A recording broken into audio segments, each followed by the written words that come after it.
এক সপ্তাহের আলটিমেটাম দিয়ে ২১ দিন পর শেখ মুজিবুর রহমানের ভাস্কর্য ভেঙে গুঁড়িয়ে দিলেন জাসাস কেন্দ্রীয় কমিটির যুগ্ম আহ্বায়ক আনিসুল ইসলাম সানি। শুক্রবার ২৯ নভেম্বর সকালে নারায়ণগঞ্জ জেলা প্রশাসক কার্যালয়ে ঘেরাও করে শেখ মুজিবুর রহমানের মূর্তি ভেঙে ফেলেন তিনি। এ সময় জেলা প্রশাসক প্রাঙ্গণে শেখ মুজিবুর রহমানের প্রতিকৃতি কালো কালি দিয়ে ঢেকে দেয়।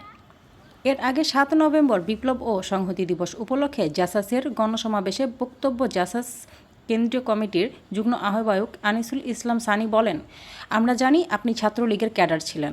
যেখানে সারা বাংলাদেশ থেকে শেখ মুজিবুর রহমানের মূর্তি অপসারণ করা হলো, সেখানে আপনি খুব সুন্দরভাবে মূর্তি রেখে দিয়েছেন, এমনকি কাপড় দিয়েও ঢেকে রেখেছেন। আমাদের দাবি, যে মূর্তি আপনি গোপন এবং যত্ন সহকারে ঢেকে রেখেছেন, সেই মূর্তিটি অপসারণ করতে হবে ৭ দিনের মধ্যে। যদি এই এক সপ্তাহের মধ্যে শেখ মুজিবুর রহমানের মূর্তি অপসারণ না করা হয়, তাহলে আমরা কার্যালয় ঘেরাও করে মূর্তি ভেঙে ফেলব। শেখ মুজিবুর রহমান ও শেখ হাসিনার কোনো মুহূর্তের আমরা নারায়ণগঞ্জ জেলায় থাকতে দেব না। আগামী বৃহস্পতিবারের মধ্যে মূর্তি অপসারণ করা না হয়, তাহলে সে মূর্তি ভেঙে দেব এবং এ দায়িত্ব আপনাকে নিতে হবে। প্রশাসনের মধ্যে এখনও কিছু স্বৈরাচারী সরকারের দোসররা রয়েছে। ছাত্র আন্দোলনে আপনাদের ভূমিকা কী ছিল সেটা নারায়ণগঞ্জবাসী জানে।